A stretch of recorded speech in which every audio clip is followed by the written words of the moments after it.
Okay, thanks. Here, let me test.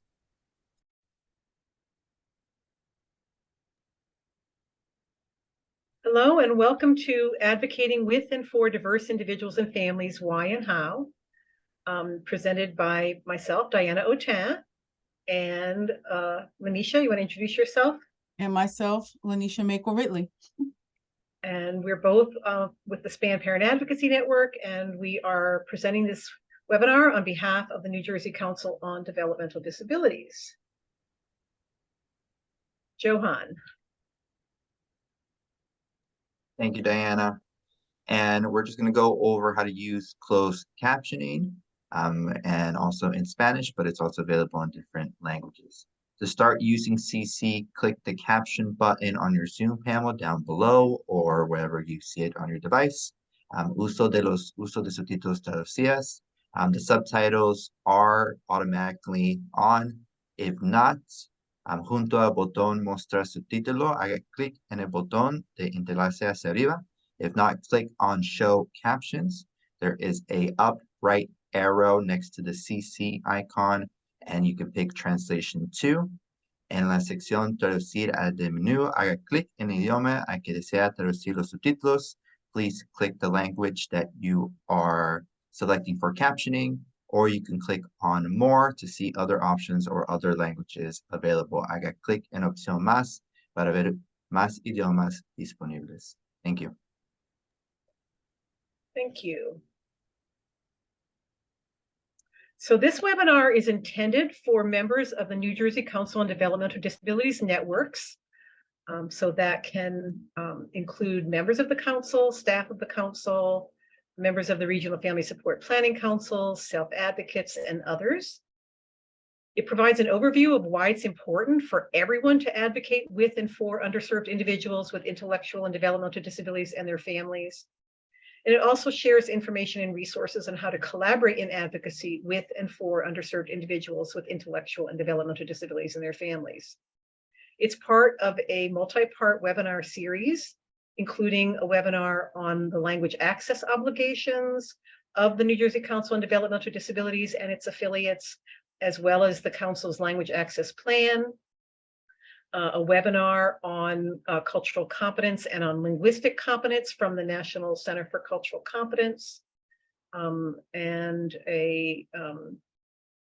other webinars and other resources that will be available on the Council's website. As Diana already said, we are presenting this webinar as part of a series. And the reason we are doing so is that the New Jersey Council on Developmental Disabilities is committed to advancing public policy and systems change that helps people with developmental disabilities and their families gain more control over their lives.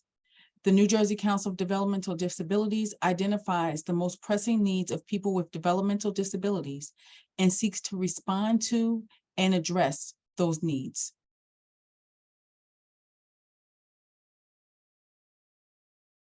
Now, the Council's vision of an inclusive community requires that members of its networks, including all of the individuals that I discussed before, promote respect, equitable treatment, and opportunities for all individuals with intellectual and developmental disabilities and their families, advocate to eliminate all forms of discrimination, prejudice, bias, including both explicit bias and implicit bias, which we addressed in another webinar, engage all individuals with intellectual and developmental disabilities and their families in decision-making, value the rich diversity that we have in New Jersey as well as within our nation, and also proactively respond to racist and discriminatory language and actions based on all isms, whether it's discrimination on the basis of race, ethnicity, language, gender, gender identity, sexual orientation, social economic status, immigrant status, etc. Another reason why we're doing this series is because the Council cannot achieve its mission or goals without advocating on behalf of and with individuals with intellectual and developmental disabilities and their families from the communities that are least well served, have the least access to quality services and supports, and have the poorest outcomes across systems. In order for the council to achieve its mission and its goals, therefore, all of its network members must be committed to advocate on behalf of and with individuals with intellectual and developmental disabilities and their families who face the greatest discrimination, the least access, and those poorest outcomes. Also, why we're doing this is because ignoring the reality and the impact of intersectionality on individuals with intellectual and developmental disabilities who face multiple forms of discrimination, prejudice, and oppression limits the effectiveness of the advocacy for systems that work for all New Jerseyans, not just for a few New Jerseyans. Also, ignoring the reality and impact of discrimination, prejudice, and oppression allows those who are unwilling to make the needed changes to play one group against another, which stifles the change that is needed. It's also important to note that advocating on behalf of, without advocating with individuals from marginalized communities that face prejudice, bias, and discrimination is paternalistic. And it presumes and sends the message that individuals from marginalized communities cannot advocate on their own behalf. And therefore it perpetuates stereotypes about marginalized communities. That's why it's so critical that we don't focus just on advocating on behalf of, but also advocating with individuals with intellectual and developmental disabilities and their families that have lived experience with the prejudice and bias and discrimination that currently exists in our systems that serve individuals with intellectual and developmental disabilities and their families. Advocating with individuals and families from marginalized communities increases the likelihood of getting it right because we'll know their story.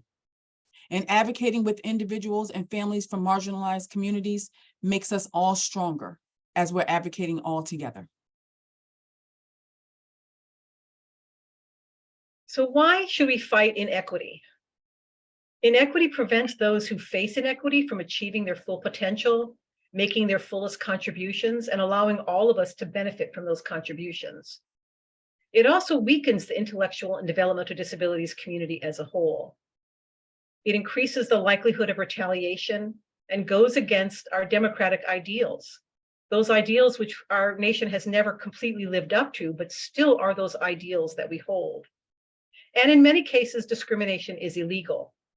And as we note in the webinar on combating implicit and explicit bias, it's very important for all of the network members of the Council on Developmental Disabilities to understand the reality that discrimination is illegal. And all of us have the responsibility to fight to support the implementation of our laws that protect the rights against discrimination of all individuals with intellectual and developmental disabilities and their families, no matter what type of discrimination they face. And again, especially for those individuals with intellectual and developmental disabilities and their families who face intersectional discrimination, where discrimination on the basis of disability may be combined and exacerbated by discrimination on the basis of race or immigrant status or language or socioeconomic status, gender identity, etc. Also, why is because our values as a nation and society require us to advocate for equity and social justice, to realize the dream of this country and of the people, by the people, and for the people. And when we talk about the people, we have to be talking about all the people. And it's a reality, as we discussed in the webinar on the language access rights of New Jerseyans, anyone who is served by the New Jersey Council on Developmental Disabilities. Our nation and our state are becoming increasingly diverse.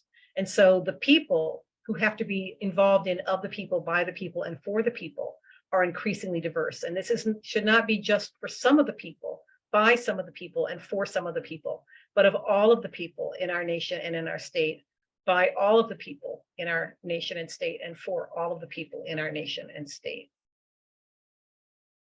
So how can we do this? How can we move from a society and systems that continue to exacerbate and perpetuate discrimination, prejudice, bias, both implicit and explicit. And how can we, as members of the network of the New Jersey Council on Developmental Disabilities, be involved in that change, that critical change? So first, we have to intentionally and proactively invite and welcome everyone. That means that we have to do our invitations in ways that are welcoming to everyone and that let everyone understand that we are inviting them, that we want their participation. We want them to work with us. We want them to be accessing the services and supports that the council offers and be involved in the council's advocacy on behalf of individuals with intellectual and developmental disabilities and their families. We also have to understand that guilt doesn't work in fostering diversity, that guilt often actually leads people to respond negatively to the idea of fostering diversity. We also have to realize, as we talked about in the past, that treating everyone the same may be unintentionally oppressive or discriminatory. For example, if someone doesn't speak English, treating them the same by giving them information in English is not going to meet their needs the same way that it meets the needs of someone who speaks English. We also know that people can take on tough issues more readily when the issues are presented with a spirit of hope and optimism, can-do-it attitude, and a belief that the work that we do and the steps that we take can actually make a difference, make a positive change. We know that building a team around us is the most effective way of creating institutional and community change around diversity issues.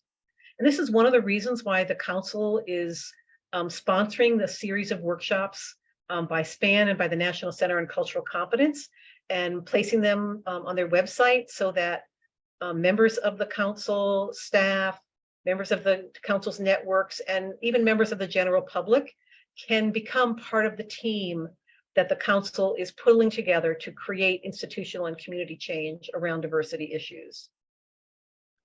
We also need to establish an environment that fosters diversity, inclusion, and equitable behavior. And how can we do that?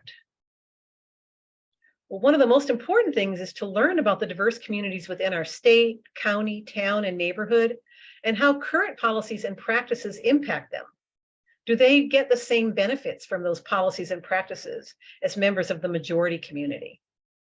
Or are they excluded because of lack of language access or because of lack of resources in order to benefit from those policies and practices?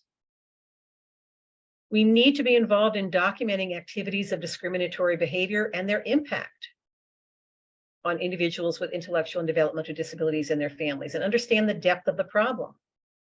That's one of the reasons why the presentations, the webinars, and resources will help expose some of the negative impacts of the negative discriminatory behavior that continues to exist in our state and our nation. We have to proactively identify the policies that need to be challenged. What are the policies that stand in the way of equity? We have to specifically identify short-term and long-term goals. And these are activities that are part of the council's plan, their diversity, equity, inclusion, cultural competence, and linguistic responsiveness plan. And later on in this webinar, we'll talk about a few of the goals that are explicitly focused on advocating with and on behalf of diverse individuals with intellectual and developmental disabilities and their families. We have to consider the resources that we have and compare that to the resources that we need in order to make the change that we want to make, as well as how much time we have. And then review the strategies that are part of our plans to see if they're working in making the change that we want to make. And that's why in the council's diversity, equity, inclusion, cultural competence, and linguistic responsiveness plan, there are set timelines for each of the activities that have to be implemented as a result of the plan. And there is a requirement for each of those activities to consider whether or not it has had the impact that we hoped it would have, and revisit and revise the plan to change those strategies if they're not having the impact that we want. We have to engage with representatives of underserved, marginalized communities who are individuals with intellectual and developmental disabilities and their families, and the organizations who support those individuals and communities. We have to learn from them about discrimination and the lack of access they face and the impact that lack of access has had on their lives. We have to ask them how you can work with them to address barriers to equitable access and positive outcomes. We need to make a commitment to support the work that they're doing and integrate their ideas into our work. We need to recognize and address our own biases, explicit and implicit, and our own behaviors.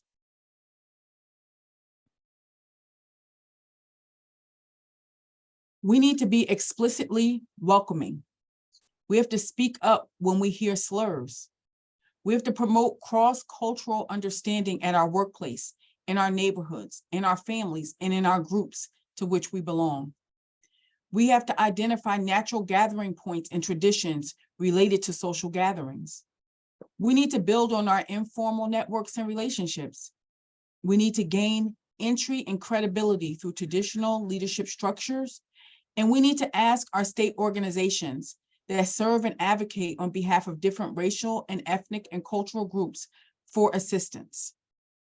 And that's one of the reasons why the council, part of the council's plan is to recruit cultural liaisons from various communities, underserved communities throughout the state on a phased-in basis to work with them, support them, and learn from them about how to more effectively reach and serve and advocate with and on behalf of diverse communities throughout our state.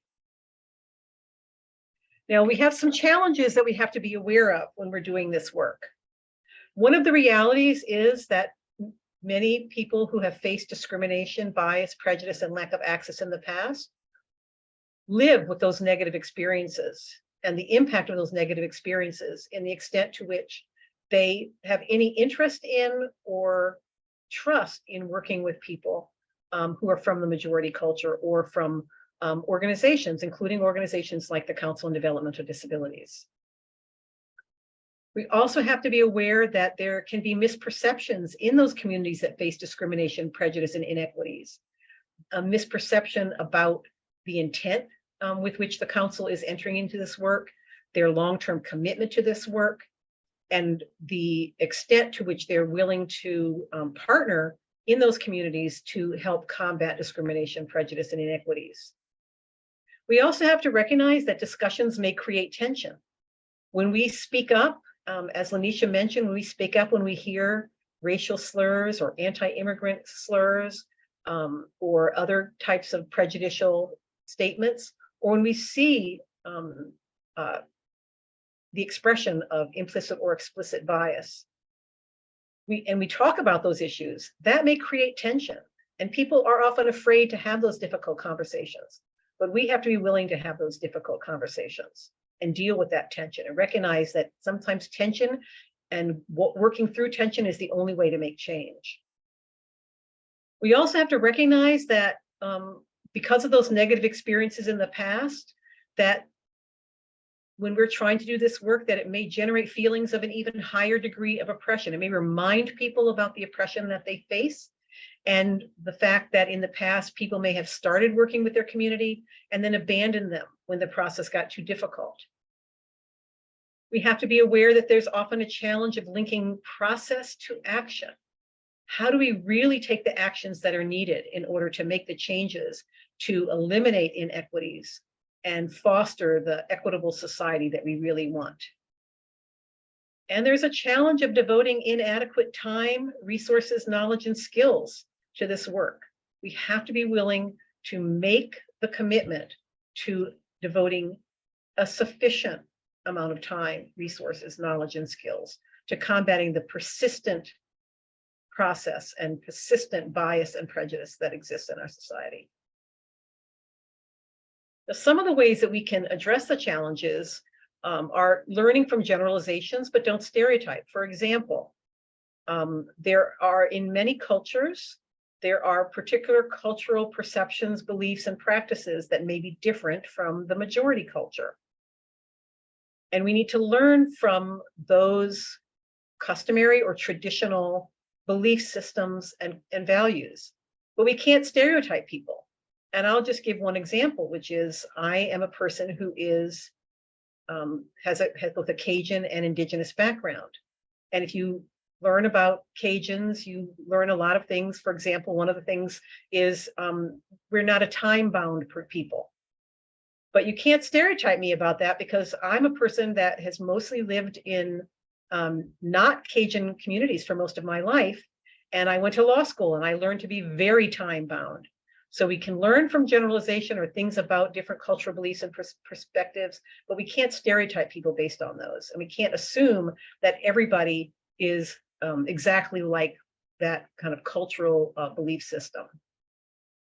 We also have to practice. We have to practice all of the different things that are required in order to advocate with and on behalf of diverse individuals with intellectual and developmental disabilities and their families. And you can't assume that we're going to be able to get it right the first time. And as we discussed in the webinar on implicit and explicit bias and allyship, if we get it wrong, we have to be willing to recognize that the impact, not the intent, is what is important. And we need to be willing to apologize and take responsibility for the mistakes that we made and learn from them. We also have to, be aware that our way may not be the right way for everybody. And so we have to be willing to be flexible and be led by the people who are facing the greatest oppression to be able to confront that oppression in a positive way. We have to listen actively and empathetically, and not always just listening for the words, but also for the heart of what is being said.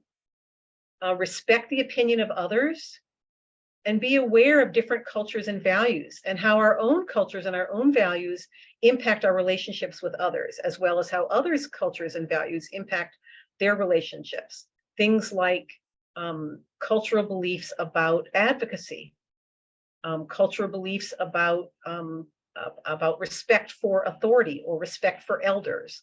These are all important things for us to be aware of as we begin to and enhance our advocacy with and on behalf of diverse individuals with intellectual and developmental disabilities and their families. Also, in addressing the challenges, we have to define objectives clearly. When we were working on the diversity, equity, cultural competence, and linguistic responsiveness plan, we had several different versions. We had a plain language version, and then we had an infographic, and so sometimes you have to look at doing things differently so everyone is on the same page. You have to conduct strategic outreach and membership development.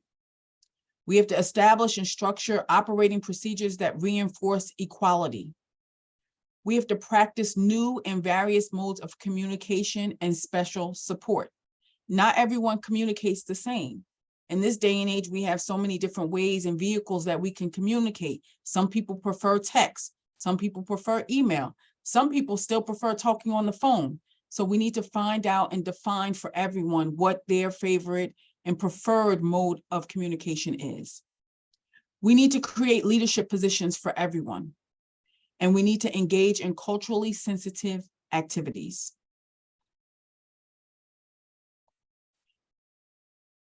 And we're doing all of this advocacy together.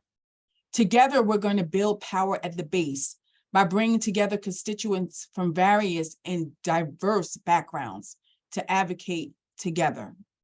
We're going to educate our legislators and policymakers about the disparate access and impact of current policies, practices, and systems on New Jersey's most marginalized individuals with intellectual and developmental disabilities and their families. We're going to educate the public about these issues. We cannot assume that everyone knows because everyone does not know. So we need to educate them, and we can't penalize them because they don't know.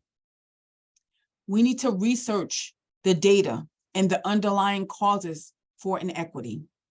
And we need to mobilize the broader community to support our efforts to make a change. So we can't do it by ourselves. We need to get everyone from different communities, different backgrounds to work with us to make change. In doing the advocacy together, we also have to engage in and advocate for targeted universalism. So this is an understanding that some constituents face greater barriers and challenges to understanding and to participation, and provide more intensive and targeted support to those who are the most marginalized. Everybody needs to be able to access the resources on the council website. Everybody needs to be able to access trainings that they sponsor. Everybody needs to be able to access the resources that they provide through their grant system. Everybody needs to be able to access their policy advocacy work.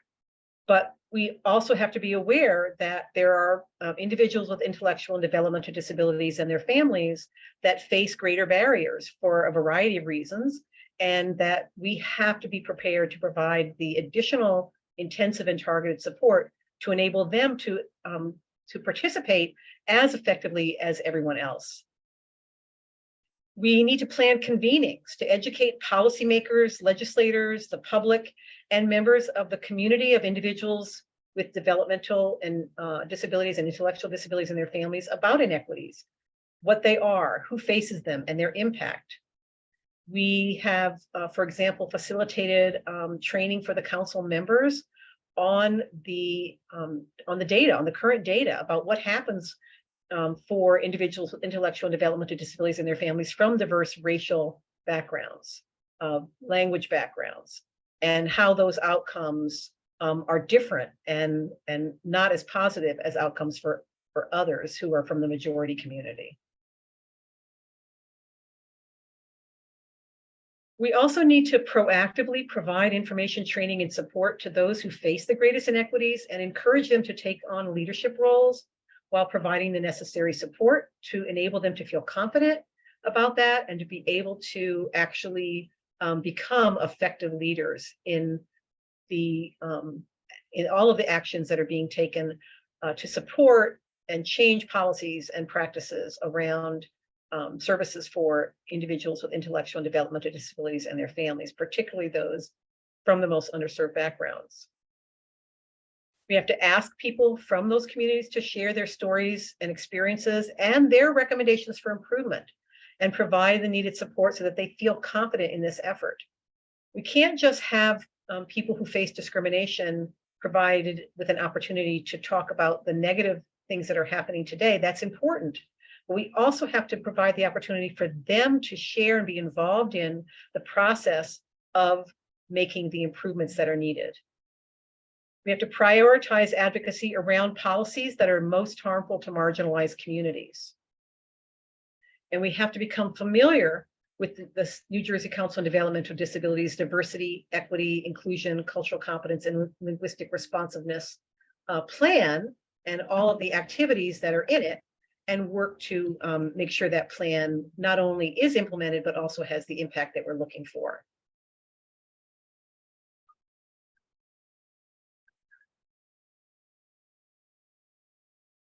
So if we look at the council's diversity, equity, inclusion, cultural competence, and linguistic responsiveness plan and the functions of the council, the four main components of that plan are policies, practices, and procedures to ensure that the council has diverse membership, staff, and family and self-advocate leaders. Policies, practices, and procedures to ensure that the council's membership, staff, and family and self-advocate leaders grow in cultural and linguistic competence. Policies, practices, and procedures to ensure equitable outreach, participation, and impact for the full range of diverse individuals and families. And policies, practices, and procedures to ensure that the council's policy advocacy expresses the needs and interests of diverse individuals with intellectual and developmental disabilities and their families. So it's important that we have diverse and representative leaders. So the plan talks about the leadership and working with cultural liaisons and community partners to recruit diverse members for the regional family support planning councils and the self-advocate groups and other groups that are associated with the council. To include specific focus on recruiting members from unserved and underserved communities and outreach and recruitment, including descriptions of the purpose of the positions that are being looked for, and provide information and training sessions in multiple languages to encourage members of underserved and unserved communities to participate.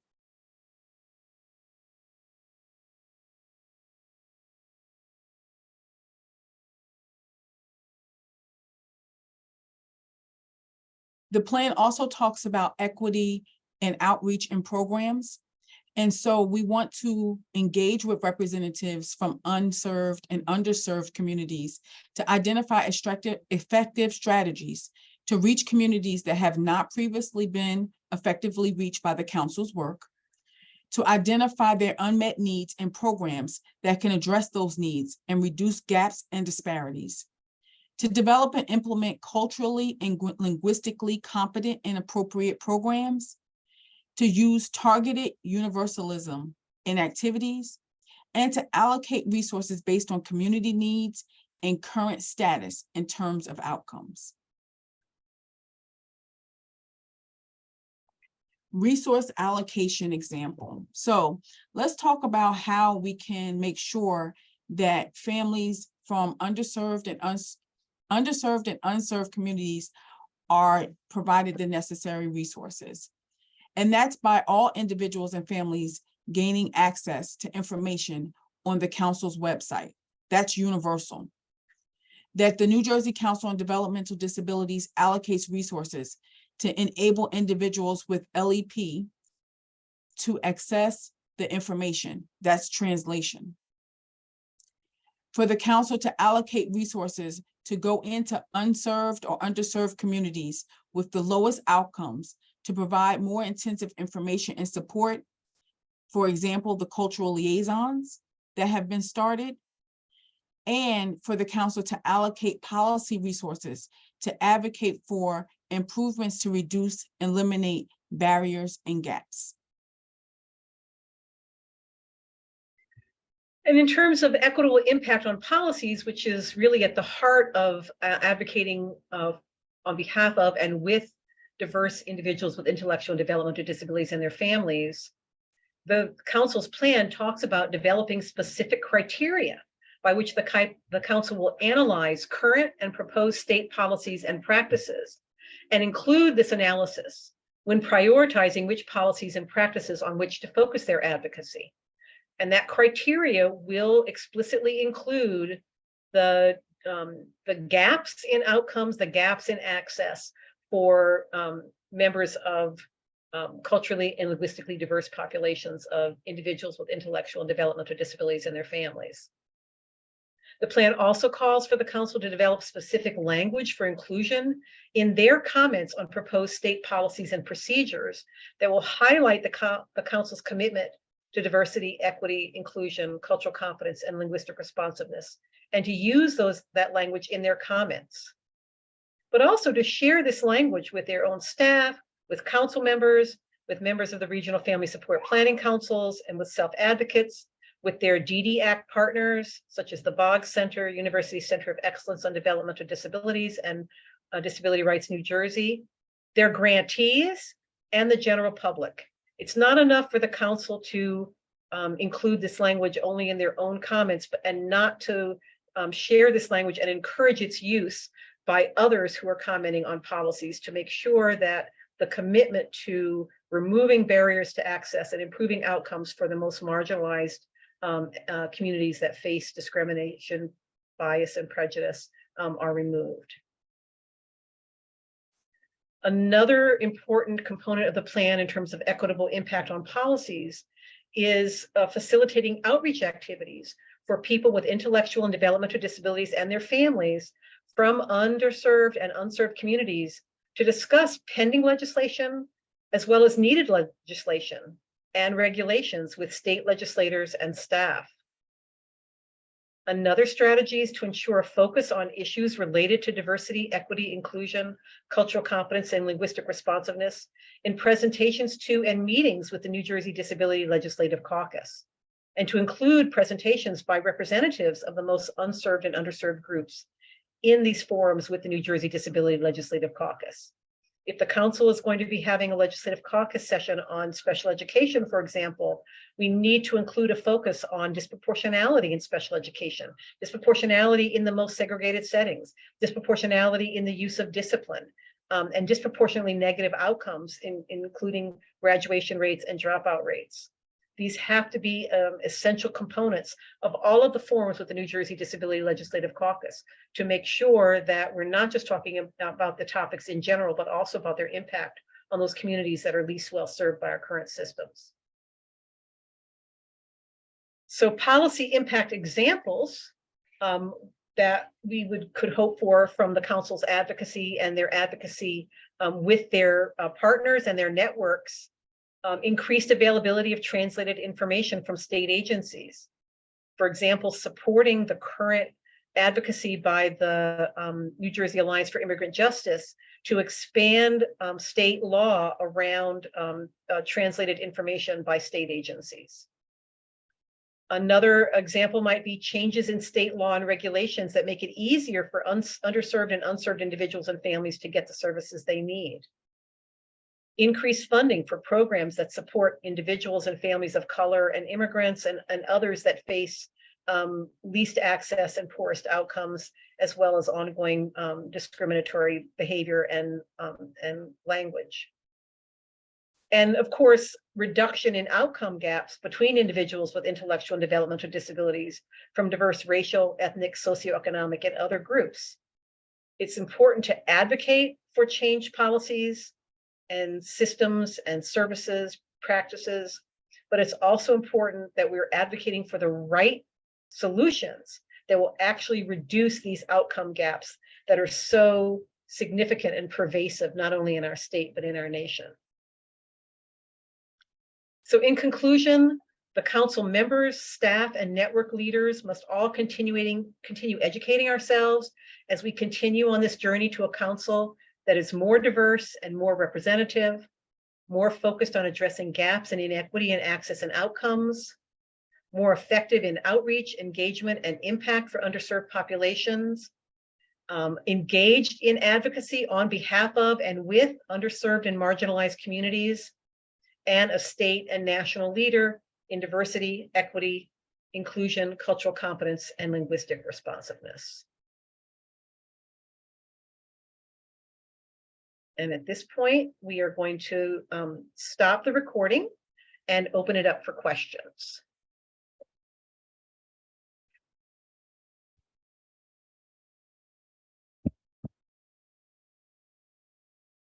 Can we stop? Did somebody stop the recording?